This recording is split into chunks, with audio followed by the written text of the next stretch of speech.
Hivi ulikwishawahi kujiuliza kwamba hivi vimbegu vya mshona nguo ni dawa nzuri sana ambayo ina uwezo wa kurekebisha mahusiano yako.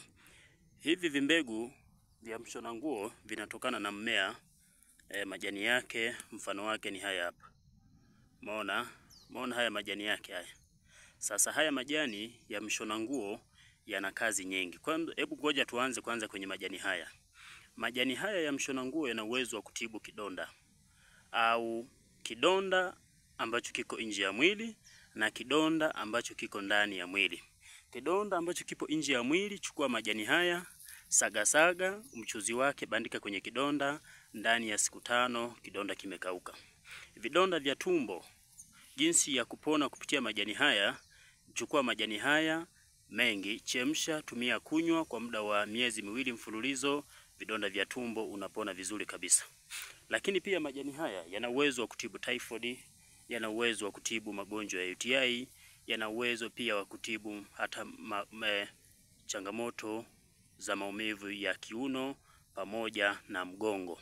Lakini lengo langu siku ya leo ni kueleza kazi za hii miba, kazi ya hizi mbegu za mshona nguo au Biden bilosa au mambulembule, kwa wabena wanaita mambulembule. Sasa ukiona una changamoto ya mahusiano, una changamoto ya ndoa, hizi mbegu hizi za mshona nguo zina uwezo wa kushona mahusiano yako. Tunaelewa kitu kinachoshona maana yake ni unashona sehemu iliyoharibika. Lakini hizi mbegu za mshona nguo huwa zina uwezo mkubwa sana wa kushona mahusiano yako ambayo yamevunjika, mahusiano yako yaliyoteteleka. Ukiona uko kwenye ndoa, mahusiano yako huyaelewe vizuri, tumia hizi mbegu za mshona nguo, hivi vimiba vyake hivi. Ukiona una mchumba hakutafuti mpaka wewe mtafute, au kimtumia message leo anajibu kesho asubuhi, kumtumia kesho asubuhi anajibu mwakani, basi mrekebishe kwa hivi vimbegu. Ukiona pia unajilana na kusema mbea kamdomo sana, mtulize, mshone kwa hututumbegu hutum. Sasa jinsi ya kufanya, unafanya hivi. Jinsi ya kufanya, tutafuta hututumbegu. Ukishatupata hututumbegu, kama mahusiano yako yamedolola, ndoa yako inayumba, tafuta hututumbegu twa mshona nguo. Ukishatupata hututumbegu, saga tuwe unga au usila mweusi.